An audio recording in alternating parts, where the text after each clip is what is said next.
ఈరోజు దేశం యావత్తు కూడా చంద్రబాబు నాయుడు గారి నాయకత్వంలో ఆంధ్రప్రదేశ్లో ఏం జరుగుతుంది, సడన్గా ఈ సంవత్సర కాలంలోనే ఇంత అభివృద్ధి ఇంత వేగంగా ఏ విధంగా జరుగుతుంది, ప్రపంచంలోనే పేరెన్నికగల సంస్థలన్నీ కూడా ఆంధ్రప్రదేశ్లో పెట్టుబడులు పెట్టడానికి ఎందుకు ముందుకు వస్తున్నాయని చెప్పేసి ఆశ్చర్యంగా చూస్తున్న పరిస్థితుల్లో గోబెల్స్ ఏ లోకాన్ని ఉన్నాడో కానీ గోబెల్స్ కూడా సిగ్గుపడే విధంగా, ఆఖరికి గోబెల్స్ కూడా అసహించుకునే విధంగా వైఎస్ఆర్ కాంగ్రెస్ పార్టీ అబద్ధాలు ప్రచారం చేసి ప్రజల్లో ఒక ఆందోళన రేకెత్తించాలి అనే ప్రయత్నం చేయటం చాలా శోచనీయం అని చెప్పేసి నేను భావిస్తా ఉన్నాను.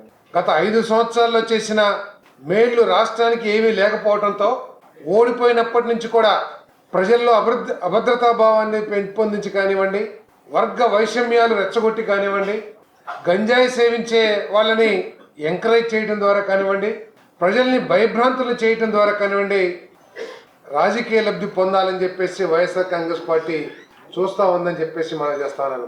5 సంవత్సరాలు ప్రజల్ని ఎంత భయభ్రాంతులకి గురి చేసినా కూడా, సామాన్య ప్రజానికాన్ని పోలీస్ కేసులతో వేధించినా కూడా సమయానికి ప్రజలు ఏ విధంగా బుద్ధి చెబుతారో గత ఎన్నికల్లో చూసాం. కానీ వైఎస్ఆర్సీపీకి జ్ఞానోదయం అయినట్టు కనపడతలేదని చెప్పేసి మనం చేస్తా ఉన్నాను. గత 5 సంవత్సరాల్లో వైఎస్ఆర్ కాంగ్రెస్ పార్టీ చేసిన మద్యం కుంభకోణంలో వాస్తవాలన్నీ కూడా ఒకటొకటిగా సాక్ష్యాధారాలతో సహా బయటపడతా ఉంటే, ఆ వాస్తవాల నుంచి ప్రజల దృష్టి మరల్చడానికి లేనిపోని అభండాలు వేస్తూ కల్తీ మద్యం అనే ఒక ఫేక్ ప్రచారాన్ని తీసుకొచ్చి ప్రభుత్వం మీద బురద జల్లటానికి ప్రయత్నం చేస్తున్నారని చెప్పేసి మనం చేస్తా ఉన్నాను. గత 5 సంవత్సరాల్లో ఎటువంటి మద్యం సరఫరా చేశారో ప్రజలందరూ కూడా చూశారు. ఎన్ని వేల మంది అనారోగ్యం పాలయ్యి వారు సరఫరా చేసిన మద్యం తాగి ఏ విధంగా అనారోగ్యం పాలయ్యారో మనందరూ కూడా చూసాం. దేశంలో ఎక్కడ లేని పాలసీలు తీసుకొచ్చి కేవలం వాళ్ళ లాభాపేక్ష ఒక్కటే చూసుకుని పాలసీలు తయారు చేసిన విషయం కూడా మనం చూసాం. షాప్స్లోనే గవర్నమెంట్ రన్ చేసిన షాప్స్లోనేమో పనికిరాని బ్రాండ్లు, అనారోగ్యం కలిగించే బ్రాండ్లు అమ్మి, బార్లోనేమో వాళ్ళకి కావాల్సిన బ్రాండ్లు ఏ విధంగా పెట్టారో కూడా ఒకసారి చూసాం. ఆ రోజు కూడా ల్యాబ్ టెస్టులు చేయించాం. వైఎస్ఆర్ కాంగ్రెస్ పార్టీలో సప్లై చేసిన మద్యాన్ని కూడా ఆ రోజు ల్యాబ్ టెస్టులు చేయించాం ల్యాబ్లో. ఆ రోజు చాలా స్పష్టంగా వచ్చింది, ఆ మద్యంలో విషపూరిత పదార్థాల కనపడుతున్నాయని చెప్పేసి చాలా స్పష్టంగా చెప్పారు. హానికరమైన వస్తువు దాంట్లో ఉన్న ఈ ఇంగ్రీడియంట్స్ ఉన్నాయని చెప్పేసి ఆ రోజు ల్యాబ్ రిపోర్ట్స్లో స్పష్టంగా వచ్చింది. ఈరోజు ఏదైతే మద్యాన్ని టెస్టింగ్ చేయించామో ల్యాబ్లో, దాంట్లో హానికరమైన ఇంగ్రీడియంట్స్ లేవని చెప్పేసి వచ్చారు, రిపోర్ట్స్ వచ్చినాయి. అది ఆ ప్రభుత్వంలో ఈ ప్రభుత్వంలో ఉన్న తేడా అని చెప్పేసి కూడా మనం చేస్తా ఉన్నాను. కల్తీ మద్యం పట్ల ఈ ప్రభుత్వం ఉక్కు పాదాలతో తొక్కేస్తుందని చెప్పేసి కూడా ఈరోజు స్పష్టంగా చెప్తా ఉన్నాం. ఈ కల్తీ మద్యం కూడా డిపార్ట్మెంట్ మొలకల చెరువులో 2 వైన్ షాప్స్లో రోజుకి 200-220 క్రేట్స్ లేకపోతే ఏదో అంటారు, అవి తీసుకునే పరిస్థితి నుంచి 17 క్రేట్స్ కేసులు 215-220 కేసులు వాడే 2 wine shops, rock star wines, Andhra wines, సడన్గా కేవలం 20-15 కేసులు మాత్రమే తీసుకుంటా ఉంటే ఏం జరుగుతుందని చెప్పేసి డిపార్ట్మెంట్ ఎంక్వైరీ చేసి ఎన్ఫోర్స్మెంట్ డిపార్ట్మెంట్ యాక్టివ్ అయ్యి అక్కడ రైడ్స్ చేయటం ద్వారా ఈ కల్తీ లిక్కర్ని పట్టుకున్నది ఈ ప్రభుత్వం అని చెప్పేసి కూడా ఈ సందర్భంగా తెలియజేస్తా ఉన్నాయి. ఈ కల్తీ మధ్యలో ముఖ్య పాత్రధారి జనార్దన్ రావు ఏదైతే చెప్పాడో, మేము 2 సంవత్సరాల నుంచి చేస్తున్నాము, గత ప్రభుత్వంలో కూడా కొంతమంది వైసీపీ నాయకుల ప్రోద్బలంతో ఏప్రిల్లో మేము ప్రారంభించామని ఏదైతే చెప్పాడో దానికి కోరిలేట్గా ఏప్రిల్లోనే ఆ మొలకల చెరువులో ఒక ల్యాండ్ను లీజ్ అగ్రిమెంట్ ద్వారా తీసుకుని జూన్-జూలైలో ఈ కల్తీ మద్యాన్ని ప్రజల్లోకి లేకపోతే తీసుకొస్తానికి ప్రయత్నం చేసినట్టు ఆధారాలు కనపడతా ఉన్నాయి. ఏదేమైనా కూడా దీని మీద ఉక్కుపాదంతో చర్యలు తీసుకోవటానికి ఎవరన్నా కూడా దీని వెనక వాళ్ళందరి మీద కూడా చర్య తీసుకోవడానికి ఈ ప్రభుత్వం సిద్ధంగా ఉంది అని చెప్పేసి మనం చేస్తామని ఎక్కడ కూడా ఆఖరికి తెలుగుదేశం పార్టీ వాళ్ళు దీంట్లో ఇన్వాల్వ్ అయినా కూడా వాళ్ళ మీద చర్యలు తీసుకున్నాం. ఇప్పటికే పార్టీ నుంచి సస్పెండ్ చేశాం. మీలాగా తప్పులు చేసినా బూతులు మాట్లాడినా వెనకాల నుంచి భేష్ అని చెప్పేసి ప్రోత్సాహాన్ని మేము ఈ పార్టీ నాయకత్వం కానీ పార్టీ కానీ అందించలేదని చెప్పేసి మనం చేస్తున్నాను. ఏ రోజైతే సమాచారం వచ్చిందో కొంతమంది తెలుగుదేశం పార్టీ నాయకులు కూడా దీంతో సంబంధాలు ఉన్నాయని వెంటనే సస్పెండ్ చేశాం. సస్పెండ్ చేయడమే కాకుండా ఉన్నత అధికారులతో ఒక సిట్ ఏర్పాటు చేసి దీని వెనకాల ఎవరెవరున్నారో మరి బయటికి తీయడానికి ప్రయత్నం చేస్తామని చెప్పేసి కూడా తప్పకుండా వెలికి తీస్తాం. ఎవరున్నా కూడా వారి మీద కఠిన చర్యలు తీసుకుంటామని చెప్పేసి మనం చేస్తామని. ఈరోజు ప్రభుత్వానికి చిత్తశుద్ధి లేకపోతే మీలాగా బార్కోడ్లు హోలోగ్రామ్లు అన్నీ రద్దు చేసేసి మీ ఇష్టం వచ్చిన మద్యాన్ని ప్రజలకు అందించే ఆలోచన ఈ ప్రభుత్వం అనుకున్నట్టయితే క్యూఆర్ కోడ్ ఏదైతే ఎక్సైజ్ సురక్ష యాప్ ఏదైతే ఉందో అది మేము ప్రవేశపెట్టే వాళ్ళకి కాదని చెప్పేసి మనం చేస్తాను. కల్తీ మద్యాన్ని అరికట్టాలనే ఉద్దేశంతోనే ఈ యాప్ని ప్రత్యేకంగా ముఖ్యమంత్రి గారి ఆదేశాలతో ఈ యాప్ని తయారు చేసి ఇప్పటి వరకు కూడా 1,70,000 యాప్ ద్వారా మరి ప్రజలు దీంట్లోకి వచ్చారని చెప్పేసి మనం చేస్తామన్నాను. ఏ ఒక్క కేసులో కూడా ఇది నకిలీ మద్యం అని చెప్పేసి తేలదని చెప్పేసి కూడా ఈ సందర్భంగా తెలియజేస్తామన్నాను. ఏదైతే హాలోగ్రామ్ ఉందో దాంట్లో బ్యాచ్ నెంబర్ కానివ్వండి, ఎక్కడ తయారైంది, ఎక్కడ ఏ డీలర్కి ఏ షాప్కి అమ్మామో అన్ని డీటెయిల్స్ కూడా వస్తాయని చెప్పేసి మనం చేస్తాము. దాన్ని కూడా తప్పుదారి పట్టిస్తానికి వైఎస్ఆర్సీపీ వాళ్ళు ప్రయత్నం చేస్తున్నారు. ఆ హోలోగ్రామ్లో ఏదైతే బ్యాచ్ నెంబర్ ఉందో లేకపోతే ఎవరైతే మద్యం తయారీదారు ఉన్నాడో ఆ డీటెయిల్సే ఆ బాటిల్స్ కింద తయారీదారుడు లేబుల్స్ కూడా ఉంటాయి. ఆ లేబుల్స్ అదేవిధంగా ఈ యాప్లో వచ్చిన సమాచారం, హాలోగ్రామ్లో వచ్చిన సమాచారం సరిగా ఉందో లేదో కూడా చెక్ చేసుకోమని చెప్పేసి మనం చేస్తాను.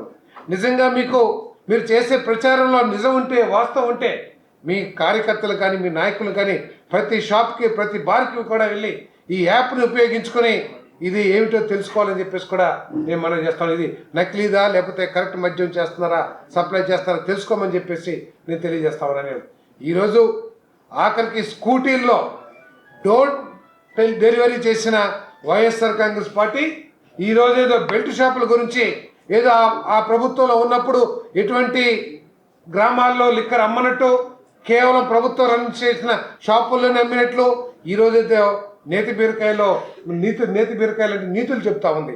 ఆ రోజు ఆఖరికి స్కూటర్లలో అదేవిధంగా అన్ని ద్విచక్ర వాహనాల్లో కూడా పెట్టి డోర్ డెలివరీ చేసిన విషయాన్ని మర్చిపోయినట్టున్నారు వైఎస్ఆర్ కాంగ్రెస్ పార్టీ నాయకులు అని చెప్పేసి మనం చేస్తాను. ఈరోజు డిజిటల్ పేమెంట్స్ గురించి మాట్లాడుతూ ఉన్నారు. డిజిటల్ పేమెంట్స్ ఈరోజు ఏ షాప్ వాళ్ళు కానివ్వండి, ఏ బార్ వాళ్ళు కానివ్వండి, గోడౌన్స్ నుంచి తీసుకెళ్లే లిక్కర్ కేసులు అన్నిటికీ కూడా డిజిటల్ ద్వారానే పేమెంట్ చేయబడటం జరుగుతుందని చెప్పేసి మనం చేస్తాను. నేను షాప్స్లో చేయటానికి ఇప్పటి వరకు కూడా డిజిటల్ దానికి సంబంధించిన సాఫ్ట్వేర్ మీ ప్రభుత్వం ఉన్నప్పుడు కూడా కనీసం ఎన్ని అభియోగాలు వచ్చినా కూడా ఎన్ని మన ఎలిగేషన్స్ వచ్చినా కూడా మీరు ప్రయత్నం చేయలే. కానీ ఈరోజు మా ప్రభుత్వం టెండర్స్ పిలిచింది సాఫ్ట్వేర్ని డెవలప్ చేయడానికి డిజిటల్ పేమెంట్ ద్వారా అని చెప్పేసి మనం చేస్తాను.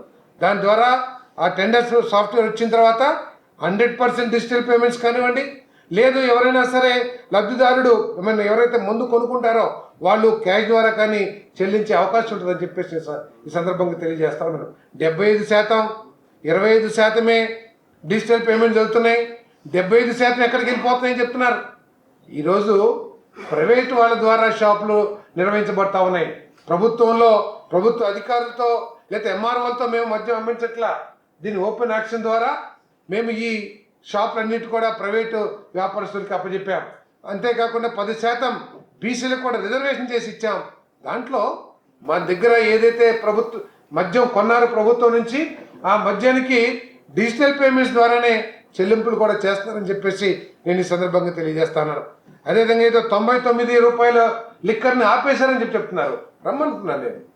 175 నియోజకవర్గాల్లో ఎంత కావాలంటే అక్కడ డిమాండ్ని బట్టి 99 రూపాయలకి ఏదైతే తక్కువ ధరకి లిక్కర్ ఉందో ఆ లిక్కర్ని అందిస్తున్నామని చెప్పేసి కూడా ఈ సందర్భంగా నేను తెలియజేస్తా ఉన్నాను. నేను ఆఖరికి ప్రత్యేకమైన దృష్టితో స్టేట్ బార్డర్స్లో కూడా ఎక్కువగా దీన్ని అమ్మటం మూలంగా ఈరోజు ఈ స్మగ్లింగ్ ఏదైతే ఉందో అది కూడా తగ్గిపోయిందని చెప్పేసి మనం చేస్తాను. ఈ బార్డర్స్లో రెవెన్యూ కూడా బాగా పెరిగిందని చెప్పేసి కూడా నేను ఈ సందర్భంగా తెలియజేస్తా ఉన్నాను. మరి అదేవిధంగా బార్లలో మరి గత ప్రభుత్వం దేశంలో ఎక్కడా లేని విధంగా షాపుల కంటే 15% అదనంగా మరి ట్యాక్సెస్ వేసి బార్లో లిక్కర్ అమ్మే పాలసీని తీసుకొచ్చారు. ఈరోజు బార్ల యజమానులందరూ కూడా దీని మీద ఆందోళన వ్యక్తం చేస్తున్న సందర్భంలో తప్పకుండా ప్రభుత్వం ఒక సబ్ కమిటీని ఏర్పాటు చేసి, మంత్రులతో ఒక సబ్ కమిటీని ఏర్పాటు చేసి ప్రతిరోజు లేదా ప్రతి వారం ప్రతి నెల ఈ మధ్యలో జరుగుతున్న అవకతవకలు కానివ్వండి, లేదా ఏదైనా తప్పులు జరిగినా, లేదు ప్రజల నుంచి ఏదైనా డిమాండ్ వచ్చినా, లేదు మన వ్యాపారస్తుల నుంచి కానీ షాపు దారులు కానివ్వండి వాళ్ళ దగ్గర నుంచి ఏదైనా డిమాండ్ వచ్చినా వాటన్నిటి మీద కూడా సమగ్రంగా చర్చించి మెరుగైన మన మధ్య విధానాన్ని తీసుకురావడానికి ఆర్నిసలు కూడా ఈ గ్రూప్ ఆఫ్ మినిస్టర్స్ పనిచేస్తున్నారని చెప్పేసి నేను మనం చేస్తాను. కేవలం అబద్ధాలు ప్రచారం చేస్తానికే ఈ వైఎస్ఆర్ కాంగ్రెస్ పార్టీ పనిచేస్తుందని చెప్పేసి మనం చేస్తాం. కొన్ని రోజులేమో పీపీపీ మోడల్ ఏదో వాళ్ళు ఏదో కనుక్కున్నట్టు, వాళ్ళ ప్రభుత్వంలో ఏదో మేలైన వైద్యాలను అందించినట్టు పీపీపీ మీద, కొన్ని రోజులేమో అపోజిషన్ లీడర్ హోదా మీద. ఇటువంటి అబద్ధాలు తప్పితే ఎక్కడ కూడా ప్రజలకి అవసరమైన విధంగా ఈ వైఎస్ఆర్ కాంగ్రెస్ పార్టీ పనిచేయట్లేదని చెప్పేసి నేను సందర్భంగా తెలియజేస్తాను. నిజంగా మీకు చిత్తశుద్ధి ఉంటే, ప్రజల సమస్యల పట్ల చిత్తశుద్ధి ఉంటే మీ పేపర్ని ఏదో వాడుకొని ఒక పాంప్లెట్ లాగా వాడుకోవడం తప్పితే మీకు చిత్తశుద్ధి ఉంటే అసెంబ్లీకి వచ్చి మీరు మాట్లాడేవాళ్ళు, నిజంగా మీ మాటల్లో నిజాయితీ ఉన్నా, మీకు వాటి పట్ల చిత్తశుద్ధి ఉన్నా, ప్రజల సమస్యల పట్ల చిత్తశుద్ధి ఉన్నా, రాష్ట్రం పట్ల చిత్తశుద్ధి ఉన్నా మీరు అసెంబ్లీకి వచ్చి ఏదైనా సమస్యలు ఉంటే చర్చించేవారు. మీకు చిత్తశుద్ధి లేకుండా కేవలం రాజకీయ లబ్ధి కోసమే ప్రయత్నం చేస్తారని చెప్పేసి మనం చేస్తా ఉన్నా నేను. మరి ఈ ప్రభుత్వం చంద్రబాబు నాయుడు గారి నాయకత్వంలో ఎటువంటి కుంభకోణాలు మధ్య రంగంలో జరగటానికి వీలు లేకోకుండా చర్యలు తీసుకుంటుందని చెప్పేసి మనం చేస్తాను. ఈరోజు చాలా నాణ్యమైన మద్యం బ్రాండ్స్ని ప్రజలకు అందరికీ కూడా అందుబాటులో తీసుకొచ్చాం. మీరు అత్యధిక ధరలకి, దేశంలో ఎక్కడ లేని ధరలకి నాసిరకమైన మందు మీరు ప్రజలకి అందిస్తే ఈరోజు తక్కువ ధరకి నాణ్యమైన మందుని దేశం అంతా కూడా ఉన్న బ్రాండ్స్ని ప్రజలకు అందిస్తున్న విషయాన్ని ప్రజలందరూ కూడా గుర్తించారని చెప్పేసి కూడా నేను ఈ సందర్భంగా తెలియజేస్తా ఉన్నాను. మరి ఇంకొకటి, ఈ వైఎస్ఆర్ కాంగ్రెస్ పార్టీ అధికారుల మనోస్థైర్యాన్ని దెబ్బతీయడానికి ప్రయత్నం చేస్తూ ఉంది. వాళ్ళు కేవలం బలహీన వర్గాలు, దళిత అధికారులు టార్గెట్ చేసి, మైనారిటీ అధికారులు టార్గెట్ చేసి వాళ్ళు ఎక్కడికక్కడ మనోస్థైర్యాన్ని దెబ్బతీయడానికి ప్రయత్నం చేస్తూ ఉంది. ఏదో వాళ్ళు కలలకంటూ మేము అది అధికారంలోకి వస్తాము, మీరు ఎక్కడున్నా కూడా తీసుకొచ్చి బట్టలు ఓడదీస్తామని చెప్పేసి భయపెట్టే దూరంతో మరి మాట్లాడుతూ ఉన్నారు. మేము ఈ తెలుగుదేశం పార్టీ చట్టపరంగా పనిచేసే అధికారులందరికీ కూడా ఈ పార్టీ అండగా ఉంటుంది, ప్రభుత్వం అండగా ఉంటుంది అని చెప్పేసి మనం చేస్తాం. వారు ఏదో కళ్ళ కంటా ఉన్నారు, ఏదో మేము అధికారంలోకి వచ్చేస్తామని చెప్పేసి. అధికారులందరూ కూడా మీరు ఎక్కడా కూడా భయపడాల్సిన అవసరం లేదు. ఈ ప్రభుత్వం చట్టపరంగా పనిచేసే, చట్టబద్ధంగా పనిచేసే అధికారులందరికీ కూడా, ప్రత్యేకంగా బలహీన వర్గాలకి, దళితులకి, మైనారిటీ అధికారులందరికీ కూడా, మరి అందరు అధికారులు కూడా మేము అండగా ఉంటామని చెప్పేసి కూడా నేను మనం చేస్తాను. ఒకప్పుడు కృష్ణా జిల్లా నాయకత్వం అంటే చాలా పేరెన్నికైన నాయకత్వం. కొట్టిపాటి బ్రహ్మయ్య గారు కానివ్వండి, కాకాని వెంకటరత్నం గారు కానివ్వండి, మల్లి కృష్ణ గారు కానివ్వండి, మరి ఎన్టీఆర్ గారు కానివ్వండి, ఇంకా అనేక మంది, సుందరయ్య గారు కానివ్వండి, మరి బాపనయ్య గారు కానివ్వండి, ఇటువంటి ఉన్నత విలువలు కలిగిన రాజకీయ నాయకులు చూసిన జిల్లా ఈరోజు వైఎస్ఆర్ కాంగ్రెస్ పార్టీ కృష్ణా జిల్లాలో చేస్తున్న మాటలు కానివ్వండి, వాళ్ళు చేస్తున్న చేష్టలు కానీ చూస్తూ ఉంటే కృష్ణా జిల్లా వాసులందరూ కూడా తలదించుకుంటున్నారని చెప్పేసి కూడా నేను ఈ సందర్భంగా నేను మనవి చేస్తా ఉన్నాను. ఒకప్పుడు ఆంధ్రప్రదేశ్ రాజకీయాల్ని ప్రభావితం చేసిన రాజకీయాలు ఈ కృష్ణా జిల్లా సెంటర్గా ఉండేదని చెప్పేసి కూడా నేను మనవి చేస్తా ఉన్నాను, తెలియజేస్తా ఉన్నాను. మరి ఈరోజు కృష్ణా జిల్లా రాజకీయ నాయకులు అంటేనే రాష్ట్రం అంతా కూడా అసహించుకునే పరిస్థితికి వైఎస్ఆర్సీపీలో ఉన్న నాయకులు ప్రవర్తించడం చాలా శోచనీయం అని చెప్పేసి కూడా నేను ఈ సందర్భంగా తెలియజేస్తా ఉన్నాను. సాక్షాత్తు ఎవరైతే నిందితుడు ఉన్నారో ఆయనే చాలా స్పష్టంగా చెప్పారు. ఆయన ఆధ్వర్యంలోనో లేకపోతే ఆయన ప్రోత్సాహంతోనే 2 సంవత్సరాలు చేశాము. అదేవిధంగా తెలుగుదేశం పార్టీ వచ్చిన తర్వాత కూడా ఈ వ్యాపారాన్ని చేయమని ప్రోత్సహించారు. మరి ఆయనే కావాలని చెప్పేసి తెలుగుదేశం పార్టీ ప్రభుత్వం మీద బురదలటానికి ప్రయత్నం చేస్తారని చెప్పేసి కూడా ఆయన స్పష్టంగా చెప్పారు. ఎవరెవరున్నారు అనే విషయాల్ని చాలా ఎటువంటి ఇది లేకుండా డిస్కషన్ లేకుండా ఎవరున్నా సరే వాళ్ళందరూ కూడా బయట పెట్టే చర్యలు ఈ ప్రభుత్వం తీసుకుంటుందని చెప్పేసి కూడా తెలియజేస్తాం.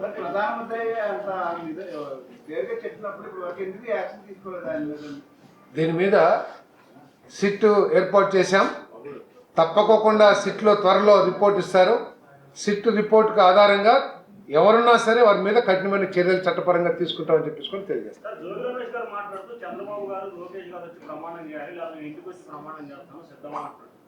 ప్రమాణాలలో నేతి బీరకాయలు నెయ్యి ఎంత ఉంటుందో చాలా మంది చేసే ప్రమాణాల్లో కూడా అంత నిబద్ధత ఉంటుందని చెప్పేసి ప్రజలందరూ కూడా అనుకుంటా ఉన్నారు. అది కాదు, రిపోర్ట్స్ ఆధారాలతో సహా రిపోర్ట్స్ సబ్మిట్ చేస్తాం. ఆధారాలన్నింటిని కూడా వెలికి తీస్తాం. తప్పకోకుండా ఎవరెవరున్నా కూడా వారి మీద కఠిన చర్యలు తీసుకుంటామని చెప్పేసి తెలియజేస్తాం.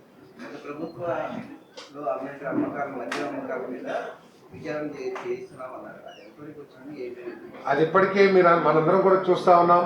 వాస్తవాలు ఏ విధంగా దాదాపు 3,500 కోట్ల మద్యం కుంభకోణం ఏదైతే ఉందో దాంట్లో వాస్తవాలు అన్నింటినీ కూడా రోజు రోజుకి ఏ విధంగా ప్రజల దృష్టికి వస్తున్నాయో మనం చూస్తా ఉన్నాం. తప్పకోకుండా రిపోర్ట్ పూర్తి అవగానే, ఎంక్వైరీ పూర్తి అవగానే పూర్తి వాస్తవాలు ప్రజలకు తెలియజేస్తాం.